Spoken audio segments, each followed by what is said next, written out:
Eccoci qua ragazzi, bentornati sul canale, buongiorno a tutti. Calciomercato per quanto riguarda il nostro Napoli, la situazione Conte, l'offerta per Kvara, Di Lorenzo che comunque preferisce stare in silenzio piuttosto che dare qualche spiegazione in più anche a noi tifosi che per ciò che abbiamo fatto quest'anno avremmo potuto anche meritare, ma le vacanze sono molto più importanti della fiducia che la società non ti ha dato. Ma ci andiamo con calma e analizziamo tutto. C'è un difensore che dovrebbe arrivare dalla Spagna, o meglio, il difensore ha confermato che l'interesse del Napoli c'è e ci sono quattro calciatori dai quali Conte vorrebbe ripartire e quindi dichiarandoli incedibili. Ma ci arriviamo.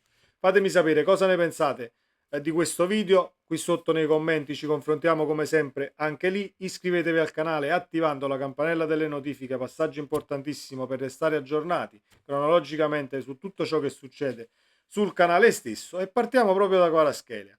100 milioni l'offerta del Paris Saint-Germain confermata da Jugheli. Jugheli dice non c'è niente dall'Arabia Saudita, ma l'offerta e l'interessamento del Paris Saint-Germain è reale. La palla passa al Napoli e al presidente De Laurentiis. A me questa palla passa al Napoli, al presidente De Laurentiis, diciamo che mi fa temere un tantino, perché può anche darsi che si apra la trattativa per il rinnovo, lo rinnovi al limite, gli offri 4,5, i 5 che siano, e Kvaratskhelia e l'entourage non accettano perché poi vogliono andare via. Quindi c'è l'opzione e l'opportunità che Kvara possa lasciare il Napoli. Io mi auguro per lui che non lo faccia quest'anno, perché poi andare a Parigi per me non è mai un salto di qualità, e viste le caratteristiche del calciatore e il campione che può diventare, perché non lo è ancora del tutto, diciamo che farebbe molto meglio in altre squadre, un Real Madrid, un Barcellona, forse un Bayern Monaco, ma forse in Bundesliga, in Premier ce ne sono tantissime dove potrebbe far meglio. Poi se si sceglie di andare a Parigi a vincere una Coppa di Francia o diciamo il campionato francese, se questa è l'ambizione, ce ne faremo una ragione, ma senza che poi andiamo a fare no, il presidente perché sono arrivati 100 milioni l'ha fatto partire. Assolutamente no, le cose si fanno in due, anche perché la plusvalenza e i soldi in entrata arriveranno a quanto pare da Osimhen, e non credo che il Napoli voglia fare l'ingordo da questo punto di vista, perché comunque le casse sono abbastanza tranquille anche per poter ovviare ad un'eventuale cessione, nel senso non incassare i 100 milioni di Kvara, puoi tranquillamente gestire la situazione quest'anno tenendo Kvaratskhelia a Napoli. Io pronto di vedere un Napoli senza Kvara e senza Osimhen non tanto lo sono. Osimhen mi sono fatto una ragione, assolutamente lo sappiamo da un bel po' che deve partire, speriamo che comunque si faccia l'operazione, eccetera, eccetera. Però Kvaratskhelia io ci penserei un tantino, ma parlo del calciatore perché il Napoli alla fine arriverà ad adeguargli comunque il contratto. Poi bisogna vedere se il contratto verrà accettato o meno, visti gli uomini e non i calciatori che abbiamo visto quest'anno in casa Napoli. Di Lorenzo, caro Di Lorenzo, potresti anche parlare un tantino e dichiarare qualcosina, perché altrimenti il tuo procuratore se ne va girando tutte le trasmissioni, campane e non, sparando sempre le stesse cazzate che noi già sappiamo da tempo e sappiamo benissimo lui come agisce. Ho fatto un video ieri e non mi dilungo, però a quanto pare le vacanze sono più importanti della società che ti paga lo stipendio.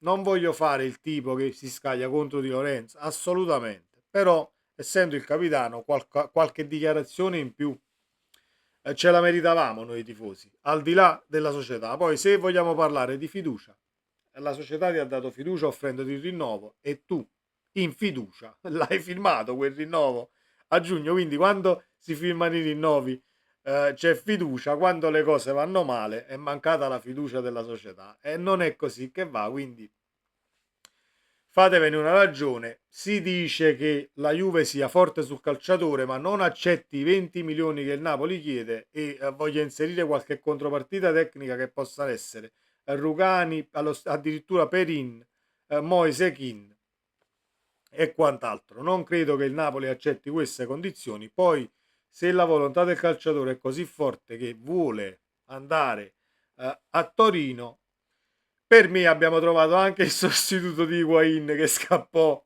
diciamo, nella notte e fece quella fuga, perché da Di Lorenzo mi sarei aspettato ben altro. Aperta e chiusa parentesi. Il colpo in difesa, Hermoso dall'Atletico Madrid. Parliamo di Mario Hermoso, grandissimo difensore per quanto mi riguarda, bravo di testa,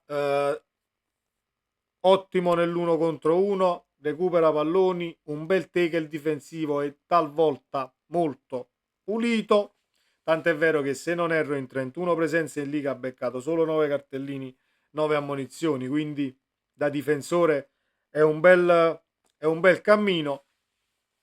È molto rapido e reattivo ed è un calciatore molto tecnico. Per quanto riguarda l'uscita palla al piede, farebbe molto bene. È vero che gioca anche in una difesa a 4 talvolta, ma farebbe molto bene anche schierato a 3, visto che l'uscita palla al piede c'è, la rapidità nella doppia fase anche, e sarebbe veramente un bel calciatore. Confermato dal calciatore l'interessamento del Napoli, ma di più non c'è, cari ragazzi, perché credo che il Napoli sia avanti nella trattativa con Buongiorno anche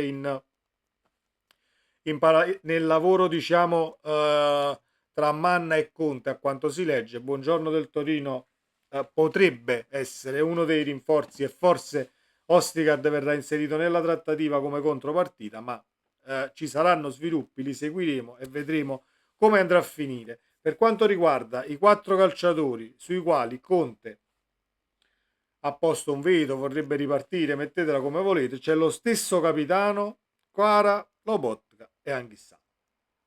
Sono questi i 4 calciatori, almeno se non vado errato. Li riprendo perché con tutti questi nomi sto facendo un po' di confusione, ma sembra che siano questi i 4 calciatori che Conte vuole alla fine che rimangano a Napoli. Assolutamente sì.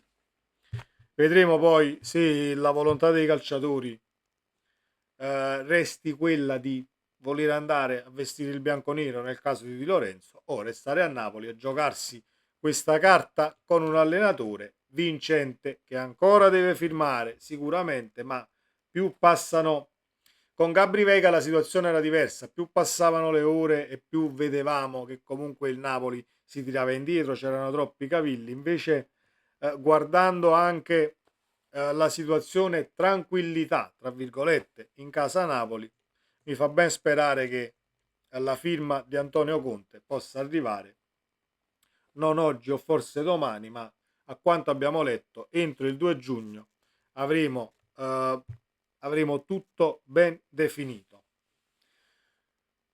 Alziamo le mani ovviamente e speriamo, come sempre, perché non esulto se non c'è la firma ovviamente sul contratto per Antonio Conte, ma il Napoli non credo che non abbia imparato niente dalla stagione scorsa, quindi molto probabilmente è veramente solo una questione di leggere e rileggere i contratti e diciamo mettere tutti i puntini sulle i, perché sia Conte ma anche il Napoli stesso è una società che vuole avere i contratti a posto al 100% e talvolta non funzionano nemmeno, perché abbiamo visto le situazioni, la situazione di Lorenzo, gente che rinnova e non li rispetta, gente che deve andare in campagna a mettersi gli stivali avendo un altro anno di contratto, personaggi che stanno vincendo lo scudetto e da gennaio non fanno altro che me ne voglio andare e finire il mio ciclo a Napoli, eccetera eccetera. Quindi il Napoli dal punto di vista contrattuale ha sempre fatto ciò che doveva fare. Poi dall'altra parte ci sono uomini al di là del professionismo che possono rispettare o meno determinate scelte, perché io diciamo che sono una persona che quando ha firmato un contratto anche se dovessero esserci diatribe sul lavoro, il proprietario che non mi piace, al limite vengo trattato male dal figlio del proprietario, io comunque farò il mio lavoro in maniera quanto più diligente possibile e porterò il mio contratto alla fine. Ringrazio e arrivederci. Quindi c'è, diciamo che le critiche bisogna farle da ambo i lati. L'ultima cosa e concludiamo, ma faremo un video apposta per questo. Butto solo, diciamo, una pietra così. Stanno schiattando tutti, ragazzi. Non state a sentire praticamente a nessuno che si contrappone alla scelta Conte, perché la Serie A nella totalità, dirigenza, federazione, lega, eccetera, eccetera, stanno andando tutti in farmacia a comprare Gaviscon, Malox e diciamo medicinali per far sgonfiare i fegati, che si gonfieranno quando Conte metterà la firma sul contratto. Non è arrivata ancora. Noi ci auguriamo che arrivi quanto prima e che questi fegati cominceranno ad ingrossarsi il più possibile. Sempre Forza Napoli, ci vediamo nel prossimo video. Ciao.